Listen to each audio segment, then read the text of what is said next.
Even when I was an atheist, I loved Christmas time because I managed to focus on all the superficial trappings of the holiday instead of the spiritual dimension.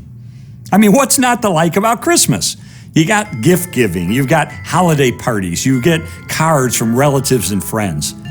I was like anybody else. I loved sitting by the warm fireplace, sipping on some hot chocolate, or back in those days, probably something a little more potent, and enjoying time with family and relatives and friends.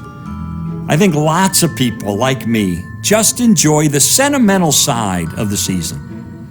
In fact, many of my atheist buddies would rank the Christmas season as one of their favorite times of the year. But after my wife Leslie became a Christian, and I started to investigate the identity of Jesus, I began to probe into the real meaning of those nativity scenes that I'd see outside of churches.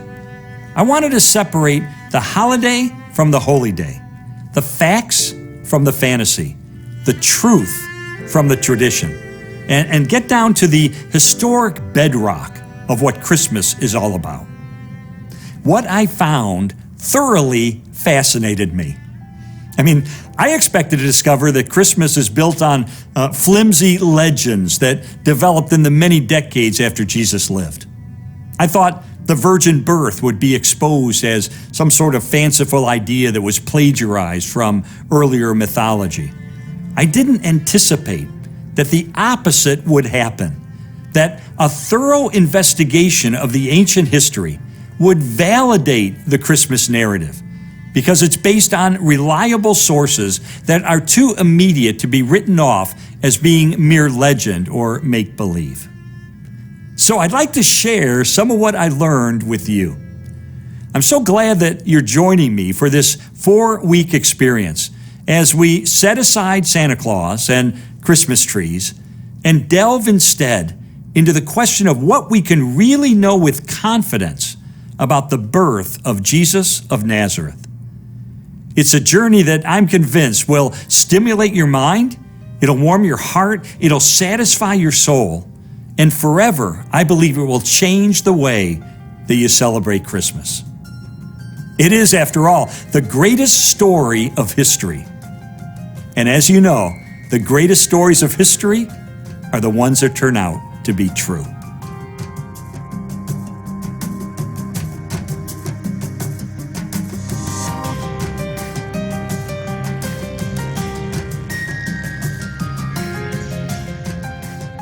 When we investigate Christmas, we not only have to separate the commercial aspects of Christmas from the spiritual roots of the holiday, but we also need to drill down deeply into the historical record to determine exactly what did take place in Bethlehem 2,000 years ago. Because sometimes we find that legends have contaminated the actual account of what really took place. Let me give you an example. Here's the storyline we typically hear at Christmas, even in many of our churches. To comply with a census being conducted by the Roman Emperor Augustus, Joseph and the pregnant Mary set out on a donkey to go to Bethlehem, since Joseph was a descendant from the house of David. The baby starts to arrive as they approach the village, so they urgently are seeking shelter. But the mean old innkeeper tells them there's no vacancy. That is, there's no room for them at the inn. And this forces Mary and Joseph into a nearby stable or cave where Mary gives birth amongst the animals. The child is then wrapped in swaddling clothes and placed in a manger. Sounds familiar, right? And yet, as I investigated Christmas, I found that that's probably not exactly what happened in terms of how Luke describes the real Christmas. First, it would have been unthinkable in the first century for anyone to turn away a pregnant Jewish woman who was seeking shelter. Hospitality was such an extremely high value in those days. In fact, one scholar said, to turn away a descendant of David in the city of David would be an unspeakable shame on the entire village. The person who turned her away would be ostracized from the community. Second, and I'm sorry if I pop any bubbles or meddle with any Christmas carols here, but there was probably no inn and probably no innkeeper. Yeah, there were some commercial lodgings that were available in the first century, but probably not in Bethlehem. It was a small community, and it wasn't on a major road.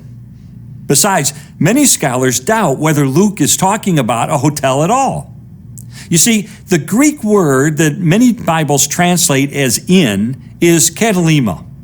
This word is used twice in the New Testament, where Luke and Mark describe the place where the Last Supper was held. Now, in that instance, the word clearly means a spare or upper room in a private house. Now, if Luke had wanted to describe a commercial lodging of some sort, he had another Greek word he certainly would have used. But he didn't use that other Greek word. He did when he told the parable of the Good Samaritan in Luke chapter 10. But here, Luke specifically chose the word katalima to talk about the birth of Jesus. And katalima is best translated as guest room. In fact, the NIV Bible translates Luke 2, verse 7, as saying that Mary gave birth, wrapped Jesus in cloths, and placed him in a manger, quote, because there was no guest room available for them. Many scholars say this is the most accurate translation. In fact, as far back as the year 1395, John Wycliffe's translation of Luke 2, verse 7, rendered katalima as a chamber or a room, not some sort of commercial inn. But then subsequent translations, for some reason, and that includes the King James Version, use the word inn, and that's become part of our Christmas culture. Now, in his book, Urban Legends of the New Testament, scholar David Croteau describes how first-century homes looked in the Middle East. There was generally one large room broken down into two parts. There was the family room, where cooking and eating and sleeping took place. And then there were a few steps down to the animal room, where the family donkey, cow, and a sheep or two would be kept. Now, these animals were brought inside the last thing at night, and they're taken outside the first thing in the morning. Now, this floor in the animal room was slanted toward the outside for easy cleaning. But sometimes the larger animals would come up the stairs into the family room. And so each area had its own manger or feeding trough, which was usually built into the floor and filled with hay for the animals to eat. Now, here's the thing. Some houses added a second room off the family room, which was called the guest room, and it would have had its own exterior entrance. This was the katalima that Luke was referring to. There was no room for Mary and Joseph in the katalima, the guest room. What's more, Mary apparently wasn't on the verge of giving birth as she and Joseph arrived in Bethlehem. This idea can be traced back to an apocryphal work of fiction called the Proto-Vandalum of James, which is from the 2nd century. It's a work that doesn't have any connection to James, who was a half-brother of Jesus, or James the Apostle. It's mostly legendary stuff. Again, we have to pay close attention to what Luke reports, since he was writing much closer to the events after interviewing eyewitnesses. In fact, Luke says in the prologue of his gospel that he carefully investigated everything from the beginning so he could write an orderly account of the certainty of what took place. Well, Luke chapter 2, verse 6 says that, quote, the time for the baby to be born came, quote, while they were there in Bethlehem. Luke doesn't portray this as being an urgent or emergency situation that occurred as they were approaching the village. As one scholar said, he doesn't mention whether they were there for 5 minutes or 5 weeks, but it could allow for both. In other words, there was probably no panic involved. Oh, and one more thing. What about the idea that Mary gave birth in a cave? Actually, the Gospels don't mention a cave at all. In fact, the idea of a cave can be traced back to Christian apologist Justin Martyr, who was writing much later. He was writing in the middle of the 2nd century. So, what really happened on that first Christmas?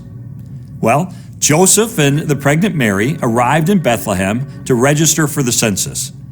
They went to the house of a friend or a relative, but there was no room for them in the guest room, probably because of the crowd of people who'd already arrived for the census. So they were invited to stay in their family room, where Mary gave birth, and the child was placed in the clean hay of a feeding trough, where he was subsequently encountered by the shepherds who had been alerted to his birth by the angels. Now, these are, I think, fascinating details, but the bottom line truth of Christmas remains unchanged. Jesus gave up his throne in heaven to enter into our world as a baby lying in a manger. Now, it's a legitimate question to ask whether we can trust the gospel accounts. How do we know they're telling us the truth? How do we know that they're reliable?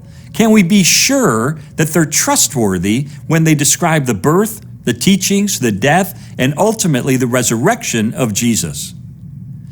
Well, I started out as a skeptic, but I eventually emerged convinced that Matthew, Mark, Luke, and John are accurate in what they tell us about Jesus.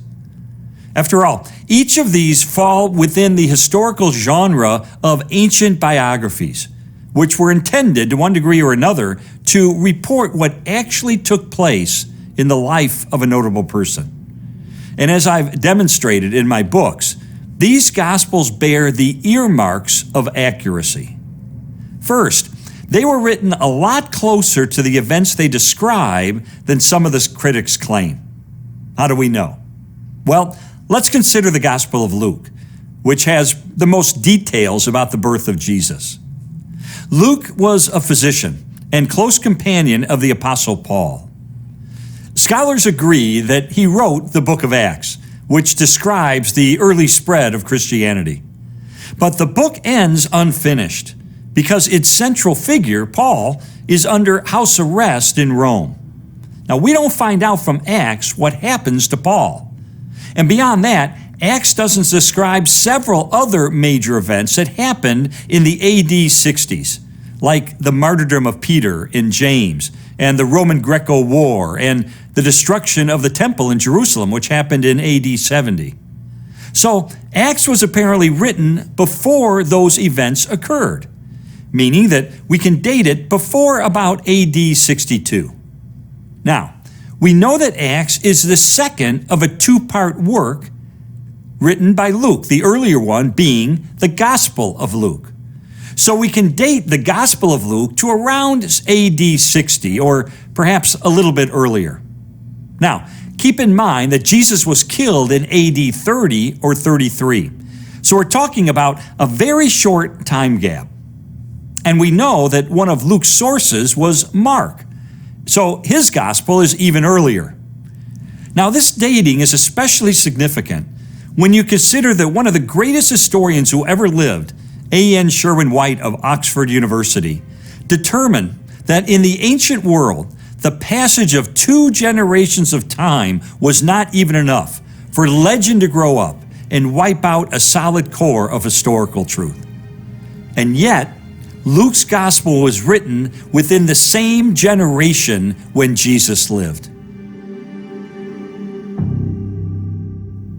A second reason we can trust the Gospels is that archaeology has consistently affirmed the biblical record, to the point where Luke has been described by scholars as a first-rate historian. In fact, sometimes skeptics have believed that Luke was wrong about something, only to have later discoveries prove that, well, Luke was right after all. Let me just give you an example. Luke says that after Jesus' birth in Bethlehem, he grew up in Nazareth. Yet, skeptics claim for years that Nazareth didn't even exist in the first century. They cite the fact that Nazareth isn't mentioned in the Old Testament, it's not mentioned by the Apostle Paul or in the Jewish Talmud. In fact, no historians mention it before the beginning of the 4th century. However, in 2006, the Nazareth Archaeological Project began excavating beneath the Sisters of Nazareth convent. And guess what they found? A house from the era of Jesus. What's more, inside they discovered limestone vessels, which Jews believed could not become impure. Now, what does this suggest? This suggests this was a Jewish home, right there in Nazareth from Jesus' era. 3 years later, guess what happened? Another house from Jesus' days was unearthed nearby. Once again, Luke was shown to have been exactly correct. Nazareth did exist in Jesus' day. So there are good reasons to trust Luke and the other Gospels as well when they tell us about Jesus. But then, why don't Mark and John describe the birth of Jesus? Some skeptics have said that the absence of a birth narrative in those two Gospels, as well as in the writings of the Apostle Paul, undermines the historical record about how Jesus entered the world. But this, friends, is an argument from silence. And arguments from silence are notoriously unconvincing. Not all the Gospels report each and every event in Jesus' life. In fact, John, being the last Gospel that was written, doesn't repeat a lot of the material that was already known in the earlier Gospels, including the Sermon on the Mount. Yet, interestingly, someone who tradition tells us was personally mentored by John the Apostle surely emerged believing in the virgin birth. His name was Ignatius, and he became the Bishop of Antioch. Now, in the year AD 108, he wrote a letter in which he explicitly says that Jesus was, quote, truly born of a virgin. Now, where did he learn that from? Could it be that he learned it from his mentor, the author of the Gospel of John? As for Mark, he simply doesn't deal with Jesus' early years in his gospel. That's a literary choice he made. However, he does implicitly reference the unusual nature of Jesus' birth when he quotes someone in Mark 6, verse 3, as referring to Jesus as, quote, the son of Mary. Now, normally, a Jewish person would be identified with his father's name, even if his dad were deceased. But here we have an implicit acknowledgement that Joseph was not the biological father of Jesus. Something was unusual about his birth. As for why the Apostle Paul doesn't mention the circumstances of Jesus' birth, the answer is that it simply wasn't relevant to the issues that prompted him to write the epistles. Besides, Paul doesn't mention a lot of details about Jesus that are already covered in the Gospels. For instance, he never mentions Mary or Joseph or Nazareth. So are we to presume they didn't exist? Of course not. So, what have we learned so far?